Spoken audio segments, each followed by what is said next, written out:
Bueno, muy buenas tardes a cada uno de ustedes. Pues el día de hoy pues tenemos panelistas de lujo. Eh, Creo que tenemos mucho que platicar acerca del acceso a información pública. El panel pues tiene como objetivo el visibilizar la importancia del acceso a información pública, los beneficios que trae el derecho fundamental y sobre todo qué beneficios trae para las mujeres, tanto en contexto urbano como en el contexto rural en Guatemala. Y yo creo que cada uno sabemos que el derecho de acceso a información pública es un derecho que es la base para ejercer otros derechos y que básicamente desde cada una de las experiencias de las panelistas pues vamos a identificar esa importancia. Primeramente pues quisiera presentar a Delia Ferreira Rubio, quien es la presidenta de Transparencia Internacional, que fue elegida pues, de la Asamblea de todos los capítulos de Transparencia Internacional en 2017. Es abogada graduada en la Universidad Nacional de Córdoba, Argentina, y se graduó summa cum laude con un doctorado en Derecho por la Universidad Complutense de Madrid, España. Es miembro del comité directivo de OGP, de Gobierno Abierto. Ha sido asesora principal de varios representantes y senadores en el Congreso Nacional Argentino de 1990 a 2005, asesoró el Comité Constitucional de la Cámara de Representantes y al Senado y también fue asesora en la Oficina Nacional de Contabilidad durante 2 años. Ha ejercido como consultora sobre temas de financiamiento político, anticorrupción y transparencia para varias organizaciones internacionales como AIFES, PNUD, OEA, el BID, IDEA, NES, entre otros. Y fue presidenta de Poder Ciudadano en Argentina del 2008 al 2010, que es el capítulo de Transparencia Internacional en ese país, y es autora, escritora de publicaciones sobre transparencia y anticorrupción, corrupción política, ética pública y entre otras obras que ha publicado. Nuestra segunda panelista pues es Aura Leticia Teleguario Cincal, que ella es maya cachiquel. Ella obtuvo la licenciatura y maestría en Administración de Empresas de la Universidad Francisco Marroquín y ESI Business School of Management. Estudió la maestría en Liderazgo en Gestión Pública de la Escuela de Gobierno y cuenta con el posgrado de Innovación y Liderazgo en la Universidad de Georgetown, posgrado en Liderazgo de Central America Leadership Initiative Aspen Institute y el posgrado en Multiculturalidad, Juventud, Género, entre otros. Pues ha tenido una trayectoria reconocida a nivel nacional e internacional, pues ha impactado al país como una mujer líder profesional, sobre todo el apoyo de espacios sociales y de pueblos indígenas. Actualmente es asesora especial en relaciones interagenciales, públicas y corporativas de ONU Mujeres. Durante 22 años ha trabajado en programas para la Agencia de Estados Unidos, USAID, y la Embajada de Estados Unidos en Guatemala. También de enero del año 2016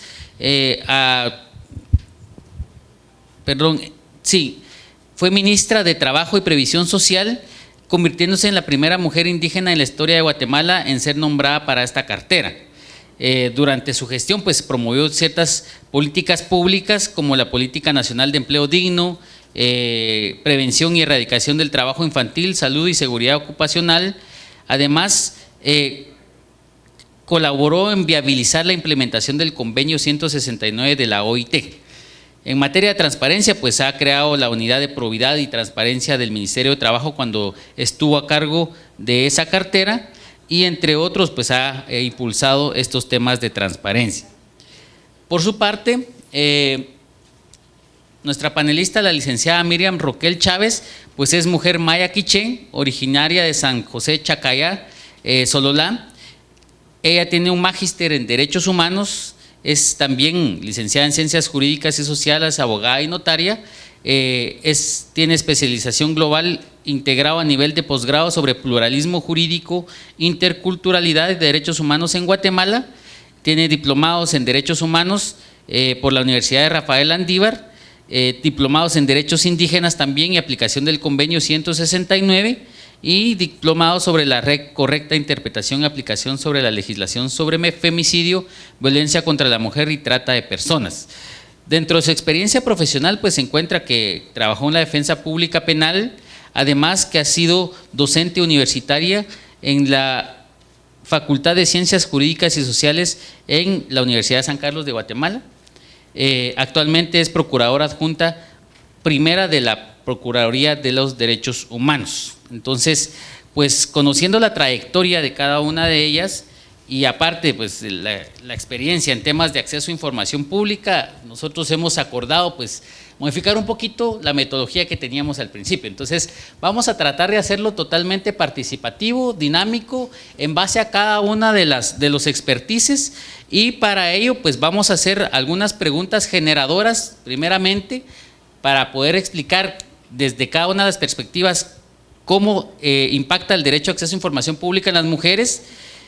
Posteriormente, pues de las respuestas van a surgir rondas de preguntas y también ustedes tienen algunos papelitos que les acaban de pasar en donde pueden apuntar sus preguntas y pues a mí me las trasladarán para poder empezar a dinamizar el panel.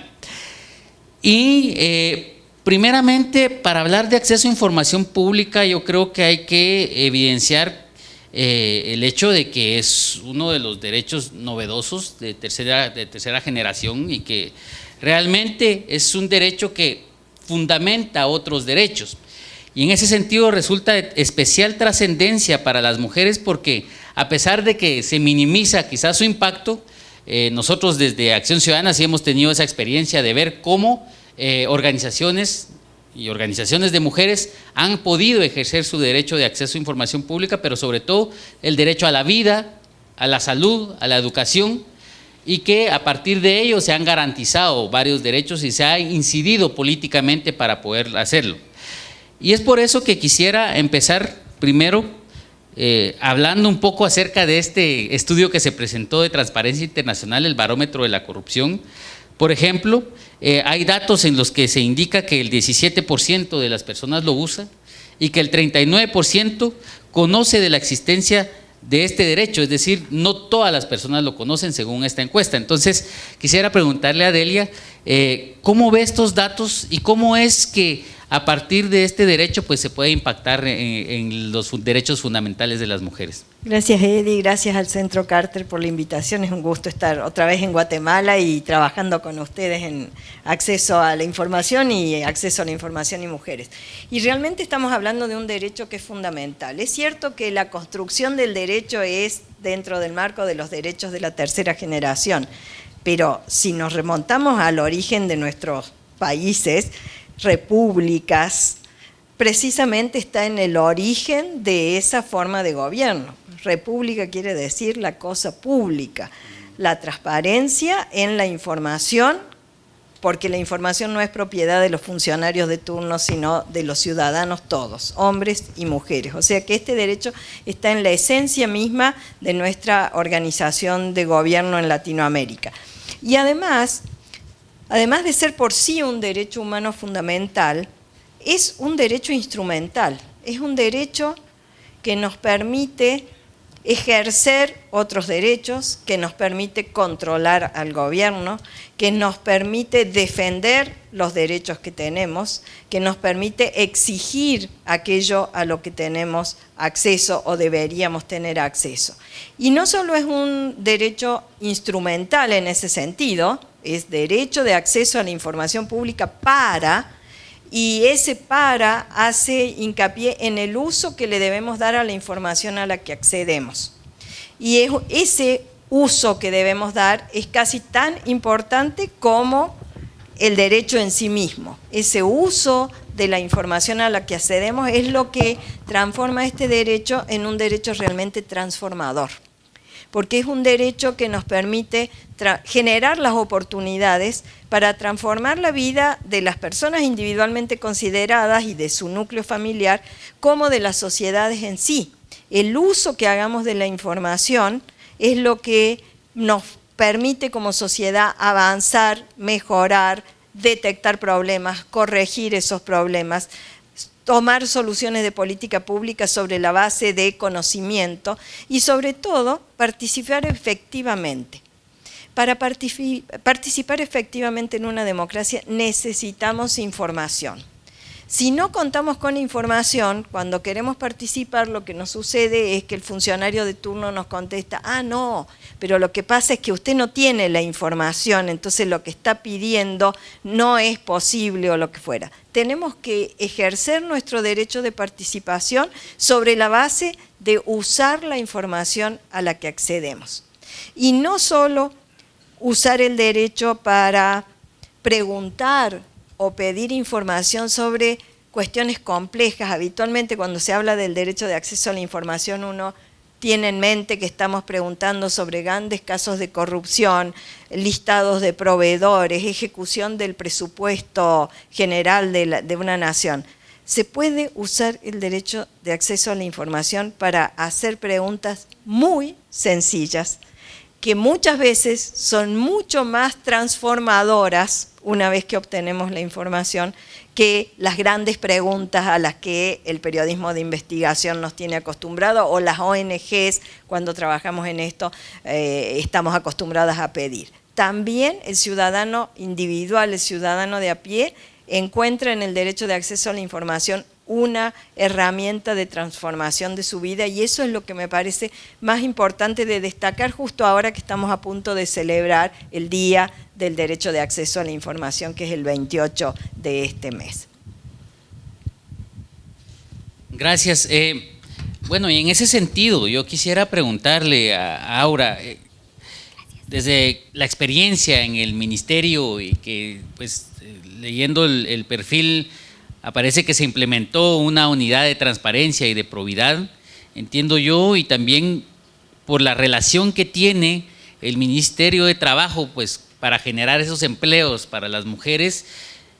¿Qué experiencias podrían extraerse de esa función pública para, desde el acceso a información pública, pues promover el derecho de trabajo de las mujeres, por ejemplo, y también la transparencia en la institución? Sí, muchísimas gracias. Leticia Teleguario. Quisiera iniciar saludando a todas y a todos los participantes, valorando el esfuerzo que la Fundación Carter, en coordinación con Acción Ciudadana y la PDH, han venido realizando a lo largo de estos años acá en Guatemala, pero principalmente por este espacio de intercambio de experiencias, por este diálogo que se genera, que nos permite hasta cierto punto analizar los retos, por un lado, los desafíos, pero también los avances que hemos tenido en materia de transparencia, en materia de acceso a la información y sobre todo en cuanto a la participación de las mujeres en distintos espacios, tanto a nivel local como a nivel nacional.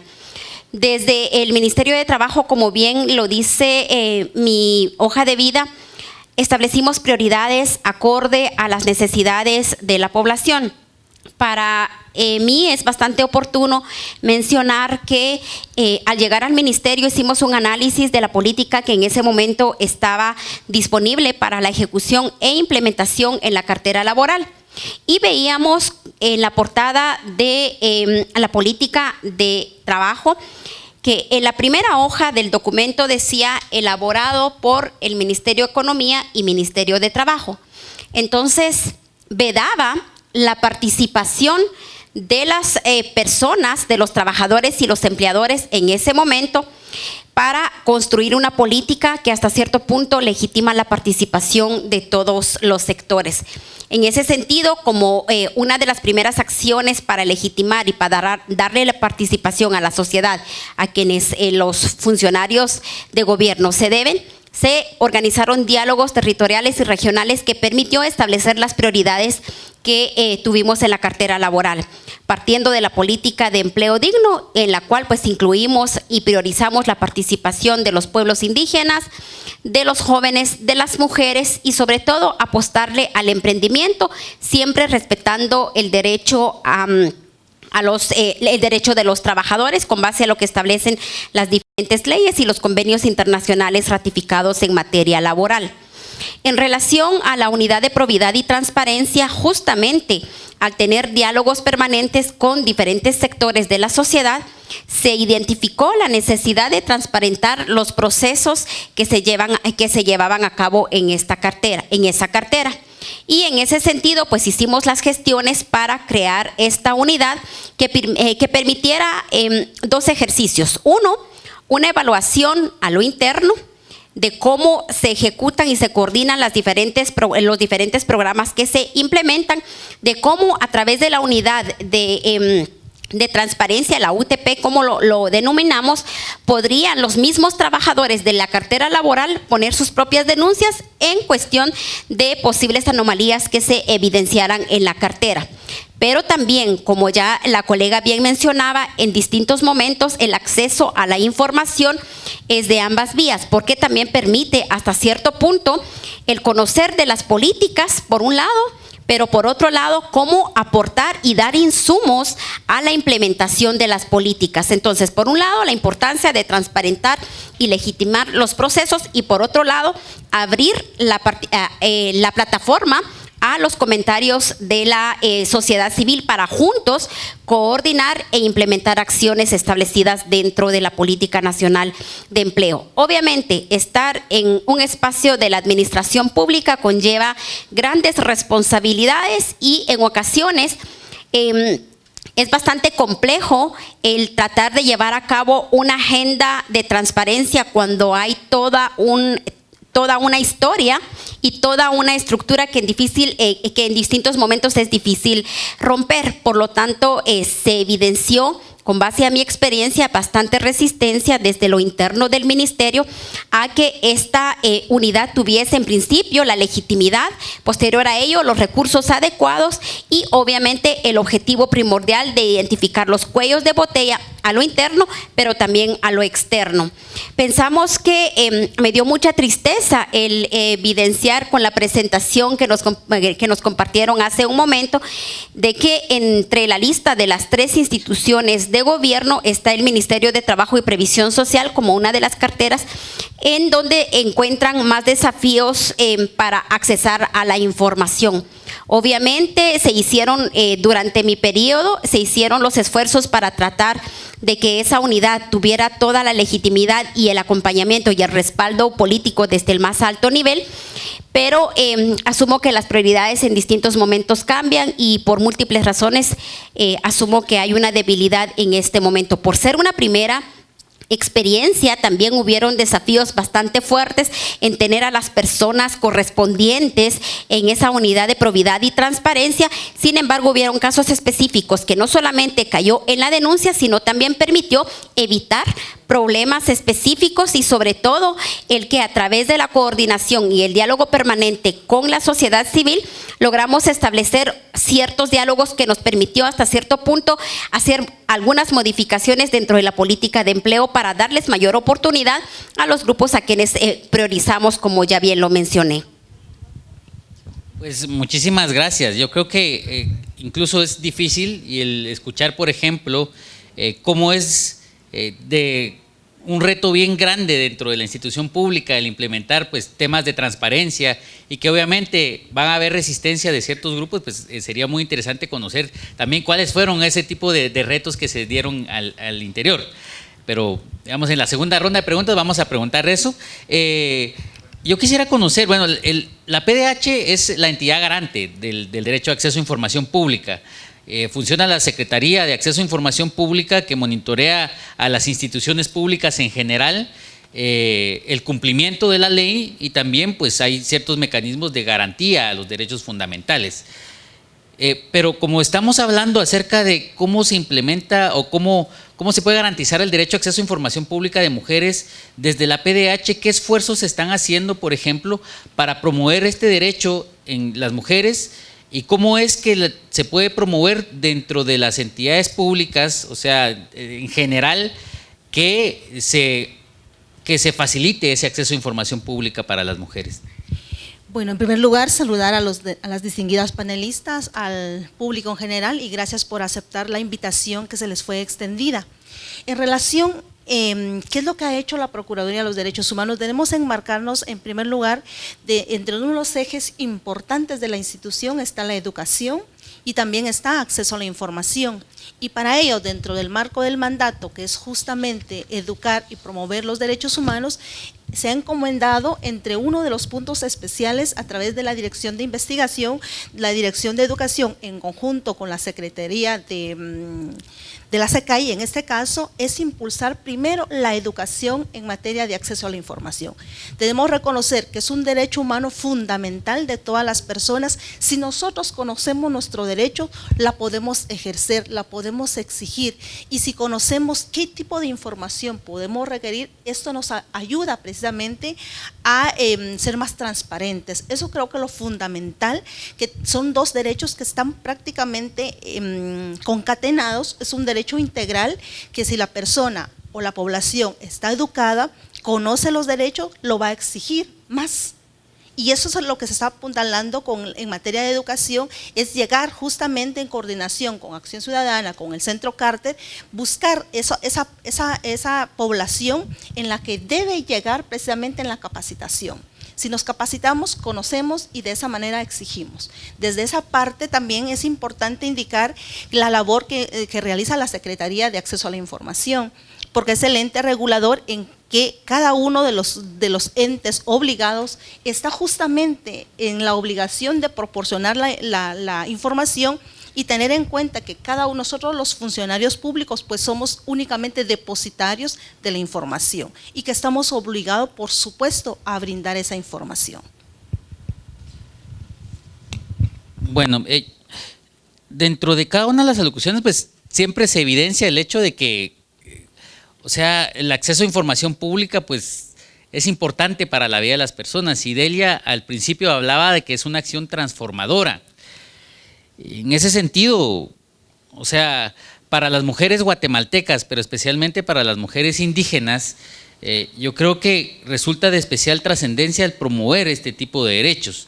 Y hay mecanismos, incluso que solamente se han platicado a nivel urbano, por ejemplo, como el mecanismo de gobierno abierto, pero que a nivel local todavía está como se está explorando, por lo menos en Guatemala, pero quizá desde Transparencia Internacional y al ser parte también de este movimiento, ¿cómo puede garantizarse a nivel local el derecho de acceso a información pública y también que el gobierno sea más abierto en las comunidades? Mira, en las últimas reuniones del Consejo Directivo de Gobierno Abierto, lo que se ha aprobado es precisamente un plan de gobierno abierto a nivel local.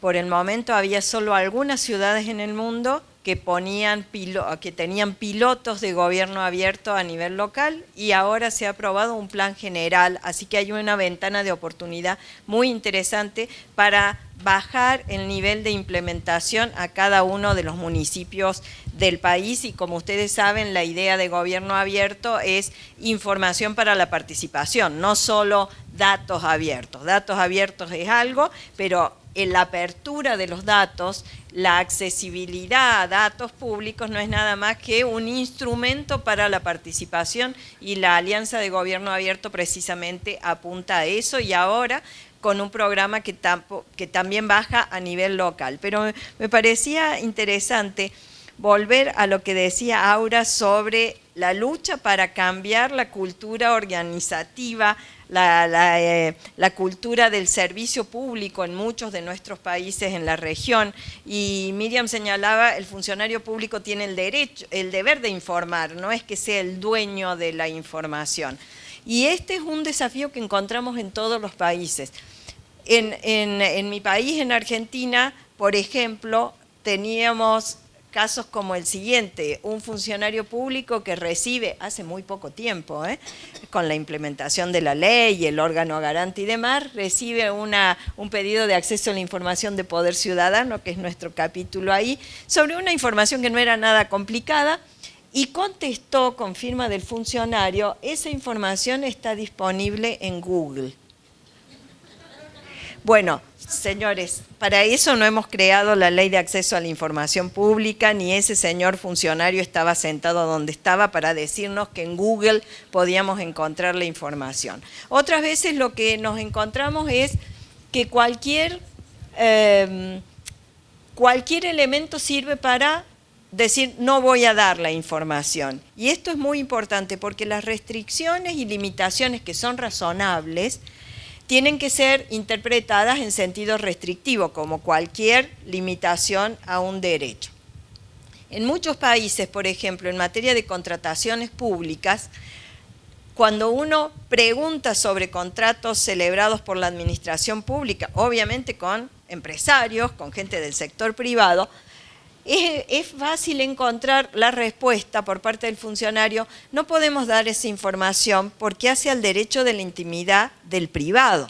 Pues eso es otra vez un absurdo, porque con ese criterio no podríamos acceder a la información de ningún contrato público en ningún país del mundo, porque siempre es con algún otro tercero que no es el sector público nacional o provincial.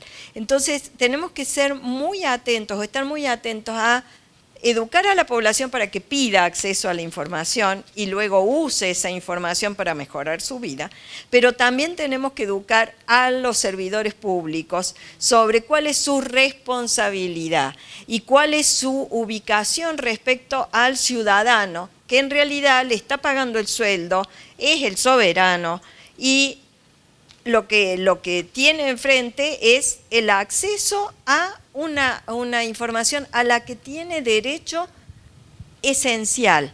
No está pidiendo una gracia del poderoso, está accediendo a un derecho. Y yendo al tema de los trabajadores y cómo las mujeres pueden cambiar su vida a nivel local, uno de nuestros capítulos en Indonesia hace muchos años, sobre todo las mujeres del capítulo, veían que no había ninguna oportunidad de trabajo en el municipio para mujeres. Entonces se les ocurrió, después de haber tocado todas las puertas que ustedes se puedan imaginar, hacer un pedido de acceso a la información sobre la nómina de empleados del municipio. Y eso cambió la situación del pueblo, porque ¿qué descubrieron las mujeres? Que el 50% de la nómina de empleados era gente muerta. Eran muertos, que obviamente no estaban empleados, no hacían nada, y eran la oportunidad para que algún vivo recibiera esos salarios y le contestara a las mujeres que no había espacio en la administración pública porque todos los cargos estaban ocupados por muertos. Entonces, un simple pedido de acceso a la información de un grupo de mujeres que insistía por acceder a su derecho, cambió la situación de ese municipio. Obviamente el mundo siguió andando y eso no cambió la vida de todo el mundo, pero sí cambió la realidad de esa pequeña comunidad y de las mujeres en esa comunidad. Yo creo que ejemplos como ese especialmente se viven en distintas partes del mundo y especialmente acá en Guatemala. De hecho, el derecho de acceso a información pública ha sido una herramienta principal de auditoría social y con ella se han evidenciado casos grandes acá en Guatemala. Por ejemplo, el caso de plazas fantasmas en el Congreso me recuerda esa historia en Indonesia. Es decir, en Acción Ciudadana pedimos información pública acerca también de los trabajadores y también de los salarios, y ahí es donde nos enteramos que habían conserjes que ganaban así miles de quetzales, miles de dólares, y que realmente pues era indignante, y también algunos contratos de personas que solamente, incluso me imagino que hubo resistencia ahí de algunos grupos. Pues a nosotros nos interesaría conocer, porque al final cuando uno trata de incidir desde sociedad civil en las políticas públicas no desconoce realmente cómo se da ese día a día en las carteras. Entonces, si usted nos pudiera explicar qué tipo de retos, qué tipo de resistencias hubieron en esa experiencia. Sí, en efecto quisiera darle seguimiento a lo que Delia mencionaba hace un momento, en relación a que cuando uno llega a los espacios como funcionaria pública, llega con muchas energías de querer transformar y de querer, en principio, querer entender las realidades que desde las calles o desde los diferentes espacios de sociedad civil quisiéramos que cambiaran en un abrir y cerrar de ojos estando ya en la cartera. Es más, uno de los motivos del por qué acepté ser ministra de Trabajo en un momento tan particular como el finales del 2015 fue porque tenía todas las energías de implementar las políticas públicas que en otro momento fueron planteadas y recomendadas por sociedad civil. Sin embargo, al estar ya en la función pública, vemos desafíos bastante interesantes. Por ejemplo, la poca voluntad que hay del equipo de trabajo. No quiero generalizar, pero sí hay resistencia bastante fuerte a cambios importantes en materia de transparencia. Por ejemplo, el hecho de que desde nuestro punto de vista hablar de acceso a la información automáticamente implica tener acceso a equipo tecnológico para poder acceder a esa información. Entonces, una de las primeras iniciativas que tuvimos fue fortalecer, por ejemplo, la Inspección General de Trabajo y transparentarla también. Uno de esos objetivos obviamente caía en la adquisición de equipo tecnológico de punta que permitiera conectarnos con los usuarios a nivel de todo el territorio. Sin embargo, por la ley de compras y contrataciones que tenemos, por el temor a ciertos procesos, por resistencia, esos proyectos se nos cayeron en distintos momentos y no hubo como el apoyo que hubiésemos querido para tecnificar y para dotar de equipo de punta a los inspectores y obviamente priorizando también el equipamiento a la unidad de probidad y transparencia. Por un lado, los equipos que se contaban en ese entonces y siguen habiendo en la cartera laboral son bastante viejos y no rinden. Por ejemplo, una impresión que se requiera a veces, son situaciones bastante difíciles que tal vez hacen a que no se cumplan con las responsabilidades o con los retos que uno se propone. Recuerdo que en algún momento le pedimos apoyo a la PDH porque recibimos una denuncia de falta de información que desde la cartera laboral no se había atendido a través de acceso a la información. Investigando un poco, recuerdo que la colega llegó al ministerio pidiendo el acompañamiento de la PDH por una denuncia que se les había hecho llegar de no haber cumplido con lo requerido y lo solicitado a través del acceso a la información. Y cuando investigué qué había pasado, del por qué es que no se había cumplido con el requerimiento de una persona de la sociedad civil, resultó que justamente la secretaria o la persona técnica a cargo de generar todo ese tipo de información no quiso quedarse después de la hora requerida para apoyarnos en cuanto al envío de la información correspondiente. Obviamente se respetan los derechos laborales de los trabajadores, pero a veces vemos que hay ciertos cuellos de botellas que van más allá de falta de voluntad para poder ejercer y apoyar las iniciativas con base a los requerimientos de la ciudadanía. Eso es por un lado. Hablé sobre la tecnología, hablé sobre la falta de voluntad del equipo a lo interno. Y por otro lado también, por ejemplo, en la unidad de probidad y transparencia se trató de buscar acompañamiento y a un equipo con experiencia en el ramo. Por ejemplo, trabajadores o ex colaboradores del Ministerio Público quienes ya trajeran ese background para poder tener un trabajo hasta cierto punto autónomo y que se desligara de un puesto político. Sin embargo, fue bastante difícil por los salarios que contamos, pues los salarios disponibles para que personas con un alto perfil académico y con amplia experiencia en el tema de transparencia acepten cargos dentro de la administración pública. Y así puedo mencionar una serie de dificultades que a veces impiden a que hayan avances sustanciales en torno a los procesos que se impulsan en la cartera. También es importante mencionar que si bien es cierto que tenemos y debemos respetar los convenios y tratados internacionales, a veces los mismos colaboradores de la cartera en la cual estuve, y hablo con legitimidad y con propiedad, hay bastante resistencia en cuanto a pedir básicamente la colaboración de transparentar ciertos procesos. Para nadie es un secreto que hay que reformar algunas direcciones, unidades,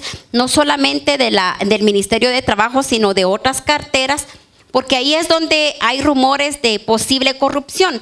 Sin embargo, cuando ya se ataca de fondo el problema, ya hay una colectividad bastante fuerte que obstaculiza cualquier proceso de transparencia que se pueda generar desde estos espacios.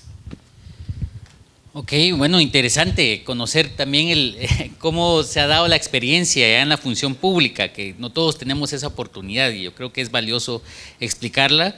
Desde PDH pues se había mencionado y creo que se han mencionado algunos ejemplos incluso, siempre se parte desde sí, hay que promover el derecho a acceso a información pública, educar especialmente a las mujeres, pero cuando las mujeres piden información pública y las solicitudes no son atendidas, digamos, ¿qué mecanismos tienen a su disposición las mujeres en la PDH?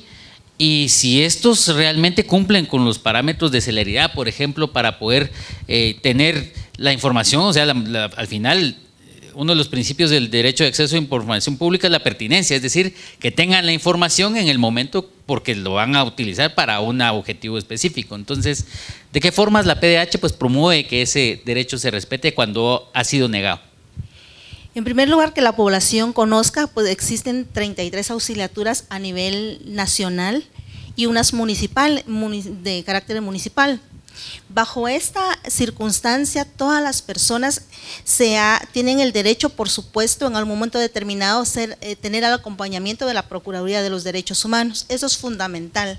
En cada departamento, en cada municipio donde hay presencia de la Procuraduría, y es de esa manera se hizo el esfuerzo a través de Acción Ciudadana, donde se realiza precisamente esta guía, que es fundamental para la población que lo conozca, donde la población, esto también es uno de, ¿cómo puedo solicitar información? Eso es importante.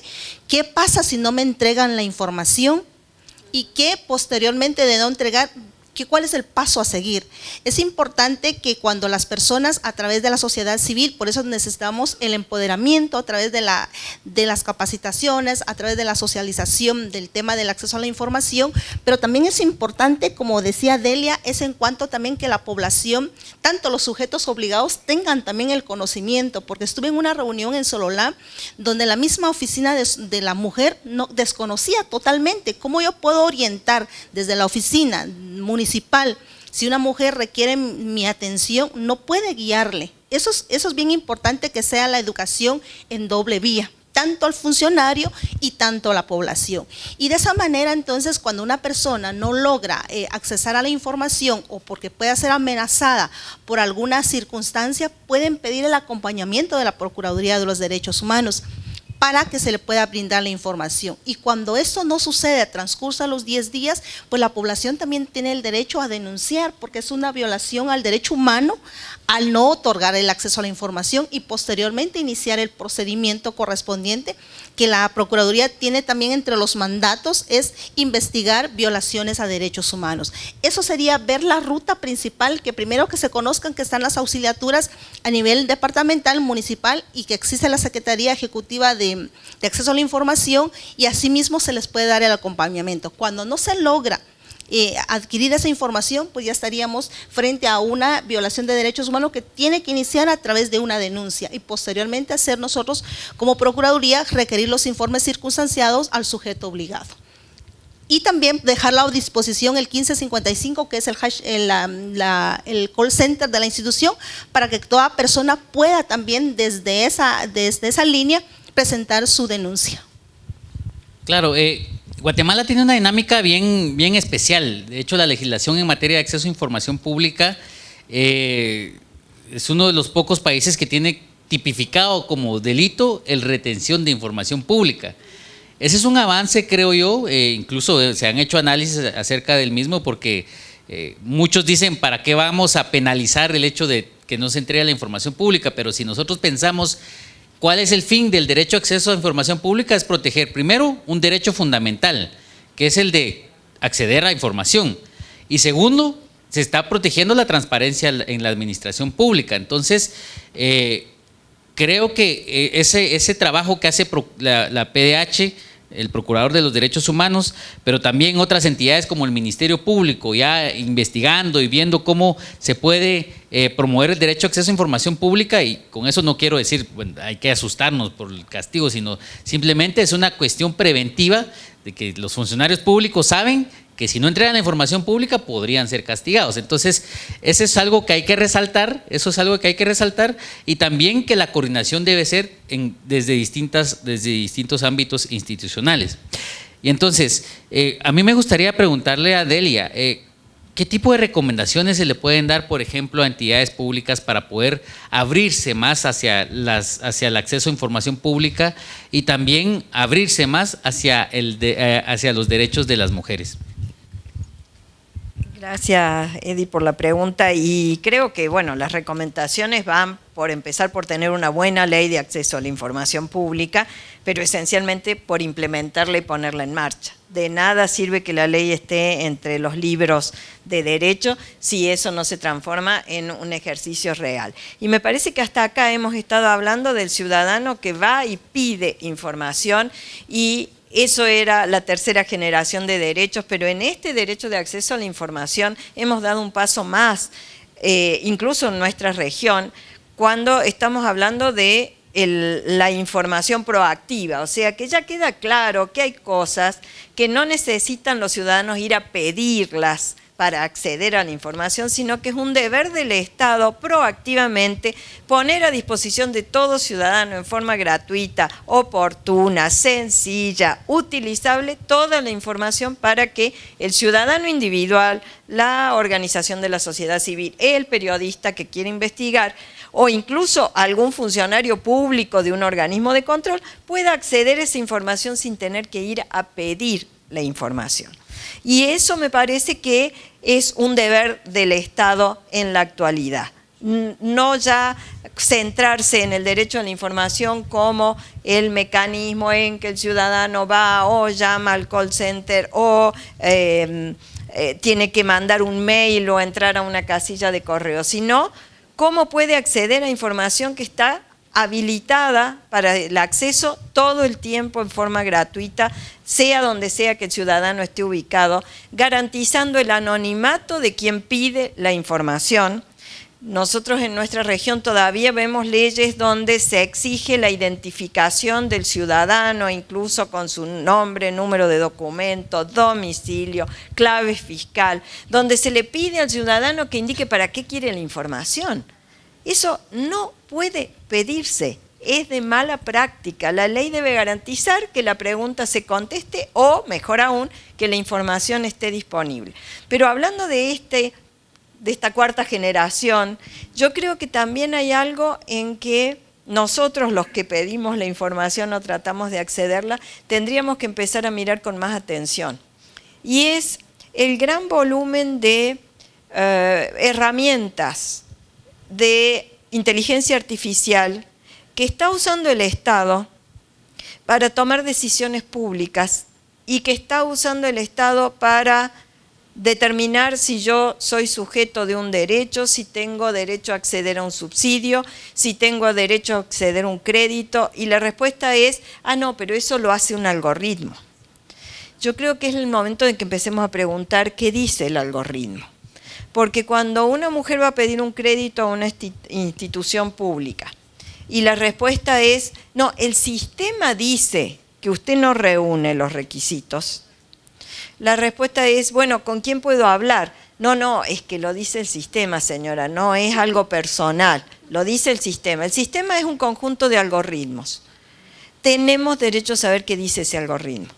Y debemos empezar a preguntar por eso ya, porque hay algoritmos que están decidiendo nuestros derechos hoy.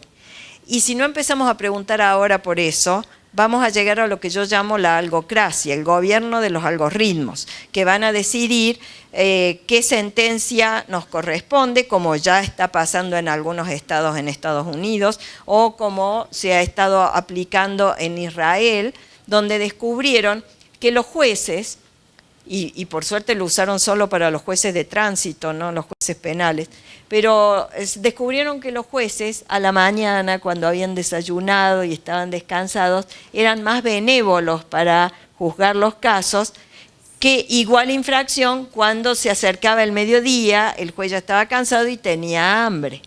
Entonces, con ese argumento, que ustedes se ríen, pero ese es el argumento técnico por el cual se creó un algoritmo que decide. Entonces, uno carga en la computadora los hechos, aprieta un botón y el algoritmo dice si usted tiene que pagar una multa, le van a retirar el carnet de conductor o le van a retener el auto o lo que fuera. La pregunta es, el argumento es que los humanos somos sesgados cuando tomamos decisiones y el algoritmo no. Bueno, la pregunta que debemos hacernos es quién escribió el algoritmo. Porque los algoritmos son producidos por humanos, diseñados por humanos, utilizados por humanos. Y el especialista en computación que redactó el algoritmo también estaba más descansado a la mañana y tenía hambre al mediodía. Y ese mismo sujeto podría tener, por ejemplo, una gran aversión contra las mujeres o ser absolutamente discriminador y racista.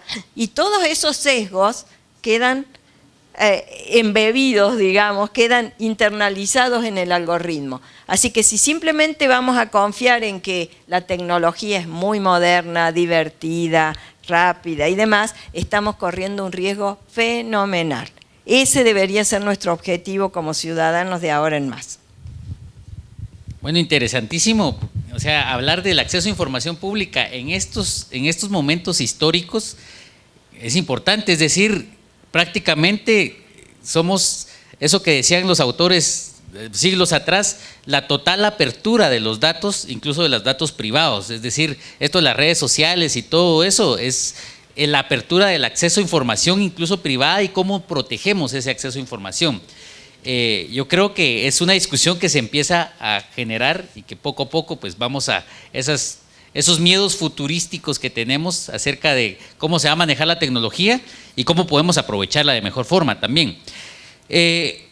Algo que me llama la atención es esa transparencia proactiva y que de hecho en las instituciones públicas, según la Ley de Acceso a Información Pública guatemalteca, hay un artículo, el artículo 10, pues da toda esos incisos de cumplimiento obligatorio de transparencia activa, es decir, salarios, nombre de empleados, contratos, etcétera. Pero un reto muy grande en nuestro país es la pertinencia cultural.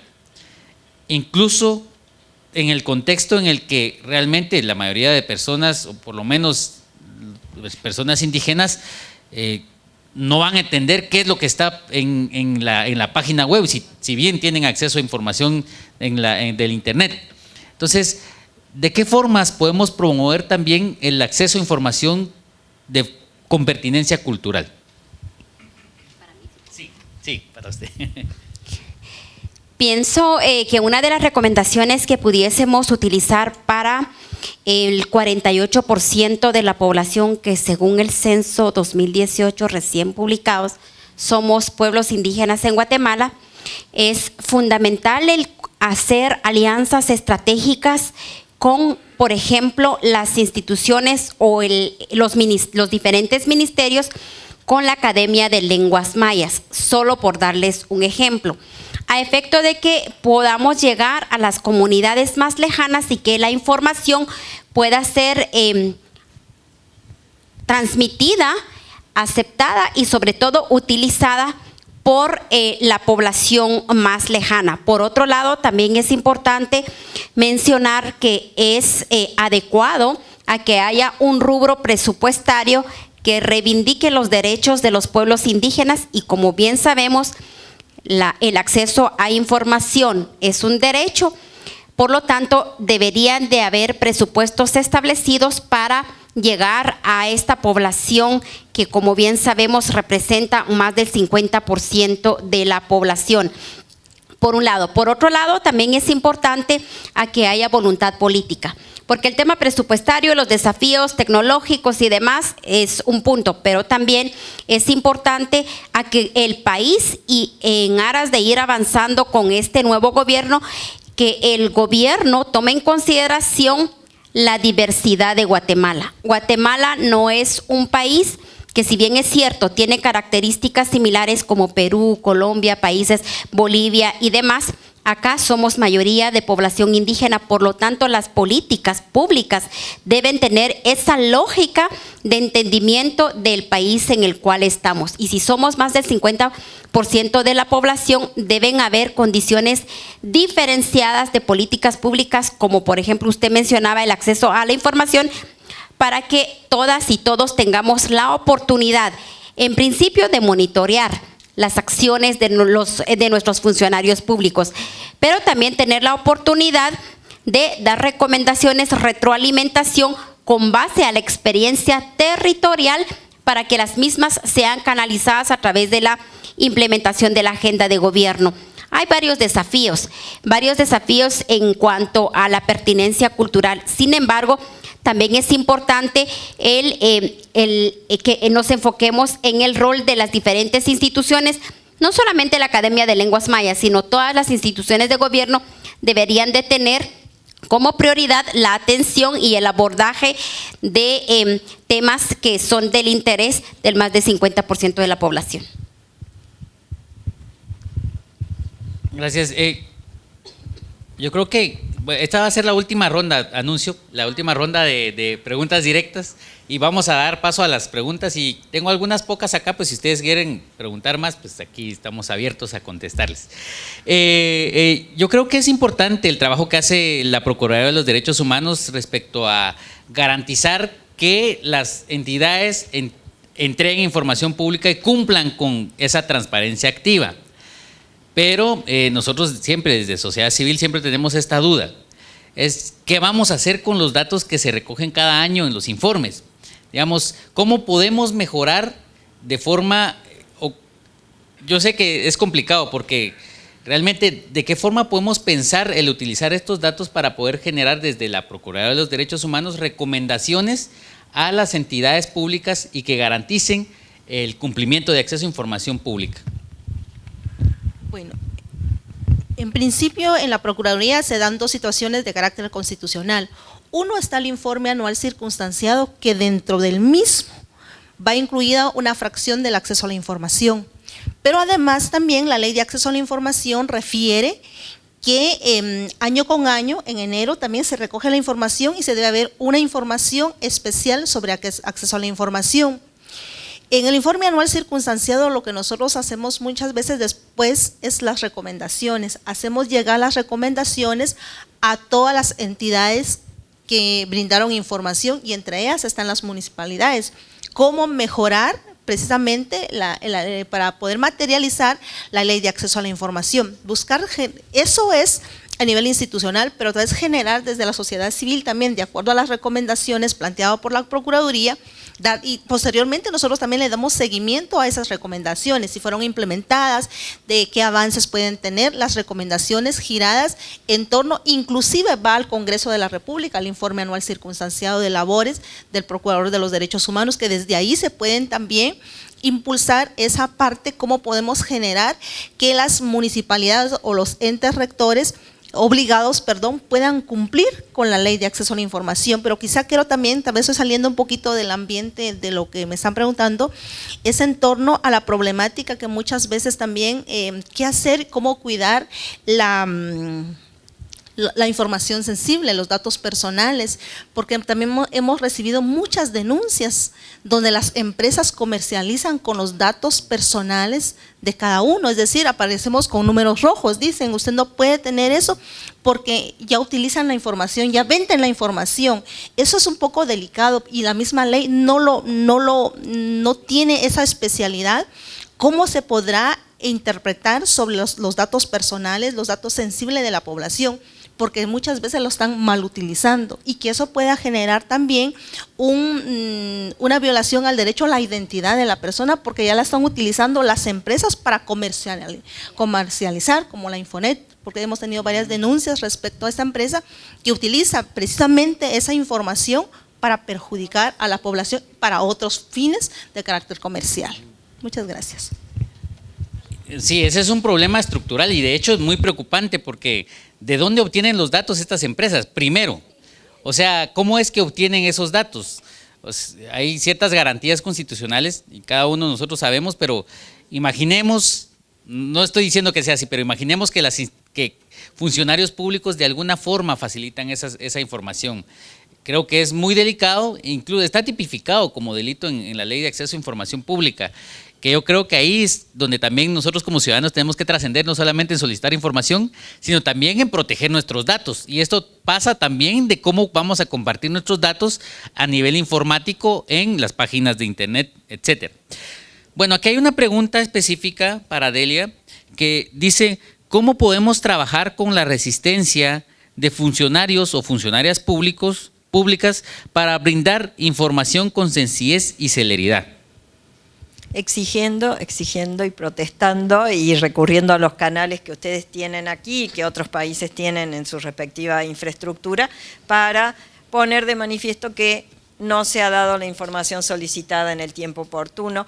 Y yo diría que hoy, en la etapa de las redes sociales, los ciudadanos también tenemos la posibilidad de usar las redes sociales para poner en evidencia a los funcionarios que no cumplen su tarea y no entregan información. En Argentina nosotros usamos mucho las redes sociales para mostrar los informes o las respuestas que son ridículas, como la de Google, que fue viral en Argentina, se imaginan, o otras ocasiones en que nos entregan información completamente tachada, es decir, borrada, hojas y hojas llenas de cosas negras y ninguna información, salvo el escudo de la nación arriba y el número de la página abajo. Entonces lo que usamos es las redes sociales para poner en evidencia eso, y obviamente vamos a la justicia y tratamos de obtener la garantía del efectivo cumplimiento del derecho. Si tienen además una tipificación penal para una figura que es retener la información, mejor aún. Y tú mencionabas, y Miriam mencionaba, el tema de la información que el Estado maneja. Y ese es otro gran capítulo, porque habitualmente nosotros estamos circunscribiendo el derecho de acceso a la información en el pedirle información. Pero hoy por hoy, donde el Estado nos pide a nosotros información incluso más allá de la que necesita para cumplir una determinada función, y acopia esa información, también tendríamos derecho a preguntarle cómo la protege, cómo garantiza que no se altere, a quién se la da, para qué la usa. Porque así como hay personas del sector privado que acceden no se sabe cómo a esas bases de datos y luego la usan para propaganda, para fines comerciales y demás, también hay gobiernos que usan esa información con fines propagandísticos y clientelares. Entonces, tenemos ahí un juego de la información a la que tenemos derecho a acceder y la protección de la información, sean datos sensibles, sean datos personales, que el Estado maneja, porque el Estado tiene una gran responsabilidad hoy por hoy en la protección de esos datos a los que accede. Y la otra cosa que tenemos que preguntarnos respecto a la información que el Estado acumula de todos sus ciudadanos, de toda la actividad económica del país y demás, es cómo va a utilizar esa Big Data, esa gran cantidad de datos, para tomar decisiones de política pública. ¿Quién está al frente de esas herramientas que van a permitir bucear en esa cantidad infernal de información para tomar decisiones de política pública, y qué tipo de orientación van a tener esas decisiones? Porque corremos el riesgo de que en esa minería de datos se terminen tomando decisiones perjudiciales para la ciudadanía. Sí. Bueno, interesante. En ese ámbito, porque también está el equilibrio ese de el Estado tiene que proteger datos, pero a veces no entrega la información con la excusa de que son datos sensibles. Entonces, aquí hay una pregunta respectiva o relacionada a esto. Por ejemplo, dice, se la dirijo a la licenciada Roquel, ¿qué procedimiento debe seguirse si las instituciones, cuando responden ante una solicitud de información pública, pues responden que los datos son sensibles y en realidad estos no lo son? ¿Qué procedimiento podría para garantizarse la entrega de la información? De la experiencia que ha tenido la Procuraduría es en base a la denuncia, y posteriormente la Secretaría de Acceso a la Información analiza si efectivamente, es el procedimiento interno, si efectivamente ese dato es sensible. Y si no, posteriormente se le tendría que plantear el recurso de revisión. La revisión es cuando una persona ya va al ente superior para requerir la información. O sea, eso es una circunstancia que se tiene que evaluar si efectivamente si está dentro del marco del dato sensible. Y si no, sí está obligado a proporcionar, pero se tiene que hacer el análisis desde la perspectiva de derechos humanos si se ha interpuesto una denuncia como tal. en la Procuraduría de los Derechos Humanos. O sea, sí, nosotros dentro del marco, nuestro mandato es precisamente investigar denuncia de violación de derechos humanos. Si hay esa denuncia, se analiza si efectivamente y si no, se orienta a la persona a efecto de poder plantear su recurso de revisión. El sujeto superior o el ente superior está obligado a analizar y proporcionar la información. Caso contrario, sí entraríamos en una declaratoria de recomendación o declaración de violación de derechos humanos. Ok, gracias. Y pues la última pregunta que extraigo yo del público y se la dirijo a la licenciada Teleguario es, digamos, cuando se está en la institución pública, por ejemplo, ¿cómo se mide la calidad de información que se maneja y cómo puede mejorar y cómo puede transmitirse de forma adecuada al público en general? Sí, es bastante difícil, pese a que la Ley de Acceso a la Información menciona que la información que debe proporcionarse a la persona que requiera de algún documento específico debe ser sencilla, entendible. Es bastante difícil en distintos momentos. Creo que hay que hacer una reflexión en dos vías. Uno, la capacidad. Nosotros en el Ministerio de Trabajo pedimos el acompañamiento de diferentes instancias para capacitar a 3 personas quienes estaban a cargo de atender las solicitudes de la población, porque en diferentes momentos, si se hace a través del medio escrito, quizás yo esté requiriendo de algún dato específico, pero usted al leerlo cree que es otro dato. Entonces, cuando yo digo que debe de haber cambios en ambas vías, es que también como sociedad civil debemos tener el acompañamiento de poder plantear con exactitud qué es lo que queremos. Por ejemplo, yo recuerdo un caso muy particular con el programa del adulto mayor.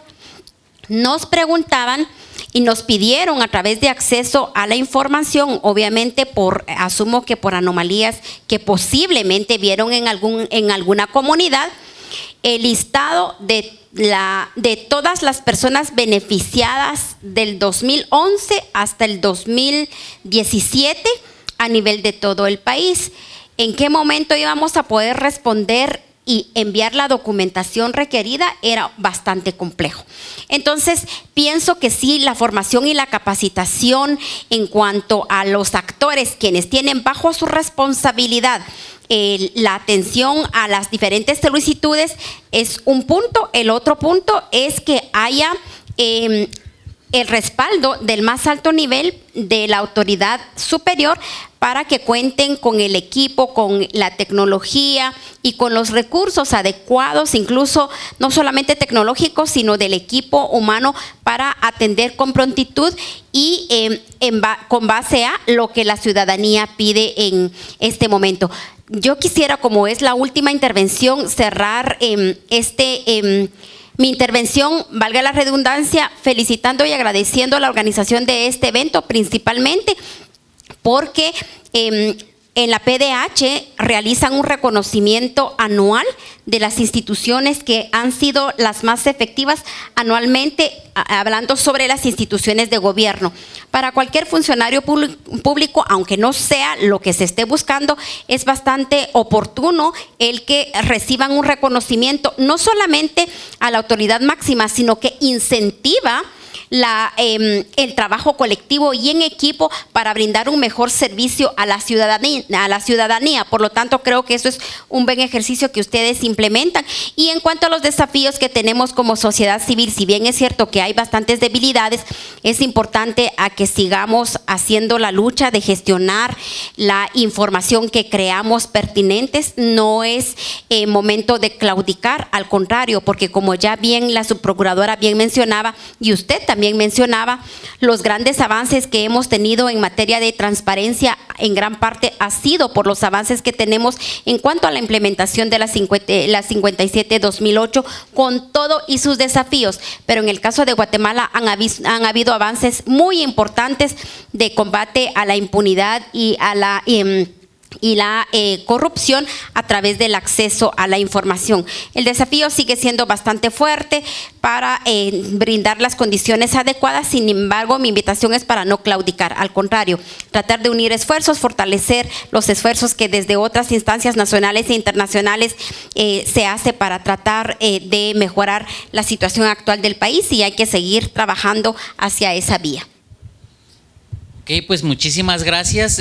A manera de conclusión, pues de todo lo que platicamos, que es un derecho fundamental, que transforma vidas, que las instituciones deben ser proactivas, que pues también hay que proteger los datos de las personas, se extrae la importancia del acceso a información pública como uno de los derechos que realmente trasciende hacia otros derechos, así como decíamos al principio, y que realmente desde sociedad civil o desde el ejercicio mismo ciudadano de ir a pedir información pública, lo que se pretende es avanzar en los derechos y avanzar en las políticas públicas.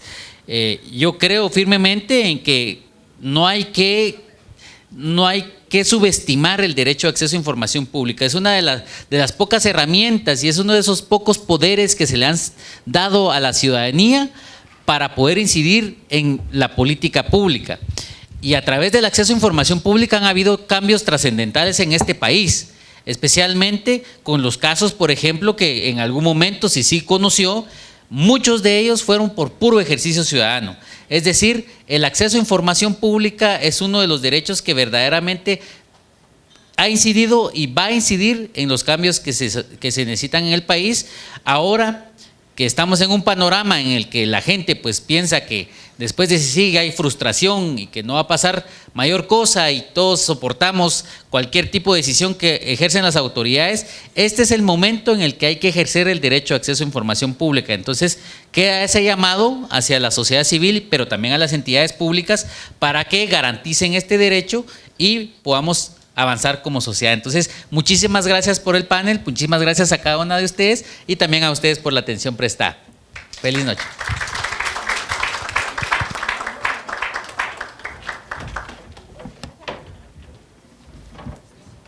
Bueno, buenas noches, ya casi.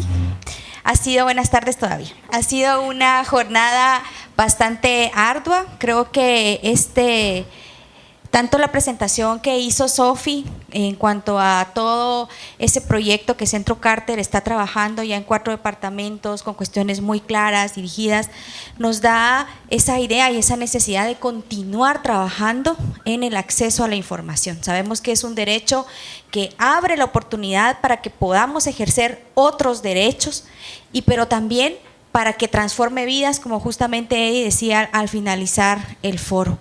Creo que el trabajo con la institucionalidad pública también es una tarea que debemos de continuar, ¿verdad? Sobre todo en esa idea de que la información es pública y es de la ciudadanía. No le pertenece a un sector o no le pertenece a un gobierno, es pública y en ese sentido ese derecho lo debemos de ejercer. También decir que es necesario trabajar en el fortalecimiento de la institucionalidad. Hoy en Guatemala enfrentamos un escenario en el que requiere que aglutinemos esfuerzos para fortalecer esa institucionalidad, como la Procuraduría de Derechos Humanos, que está atravesando un contexto político bastante complejo en este país y que necesita la aglutinación de la ciudadanía para que podamos defender a quienes defienden también derechos, ¿verdad? Es una institucionalidad que no podemos dejar afuera de nuestro análisis y de la necesidad que tenemos de contar con una institucionalidad pública que realmente pueda ser esa garantía para el acceso a la información. Sabemos que el trabajo territorial es sumamente importante y en ese sentido esa coordinación que se ha hecho con las direcciones municipales de la mujer, con la Secretaría Presidencial de la Mujer, es importante para que más mujeres vayan accediendo al derecho a la información. Creo que este panel, la experiencia de la licenciada Teleguario como ministra de Trabajo, donde definitivamente tuvo que enfrentar muchísimos retos, la experiencia de la licenciada Roquel, que la hemos visto defendiendo a la Procuraduría de Derechos Humanos en un espacio bastante misógino y discriminador, donde ha dado la talla y la batalla. Entonces creo que sí, hoy tenemos un contexto en el que lo que Delia viene a hacer es a inspirarnos también, a decir, la lucha sigue, debemos de continuarla y no debemos de dejar que pues este contexto que pareciera adverso pueda limitar el ejercicio de derechos. Así que muchísimas gracias al Centro Carter, Acción Ciudadana, por la organización de esta actividad tan valiosa que lo que hace es motivarnos para continuar ejerciendo el derecho de acceso a la información pública. Muchas gracias y buenas tardes. Muy agradecidos por la paciencia para estar en esta actividad tan importante para nosotros, el foro. La verdad es que fueron intervenciones muy importantes. Delia, Leticia, Miriam, son mujeres que conocen el tema y afortunadamente tenemos como Procuraduría de Derechos Humanos aliados estratégicos como es el Centro Carter con Sofía Villatoro, Eddie Kush al cargo hoy día de Acción Ciudadana. Pues no nos resta más decirle, vamos a seguir trabajando conjuntamente para que esta herramienta del acceso a la información pues siga sirviendo para combatir la corrupción, porque que se haya acabado la SIC no significa que nos quedemos con los brazos cruzados. Nosotros los guatemaltecos tenemos herramientas legales y toda la voluntad para seguir en este empeño y en esta necesidad. Muchas gracias, muy amables, feliz tarde, noche.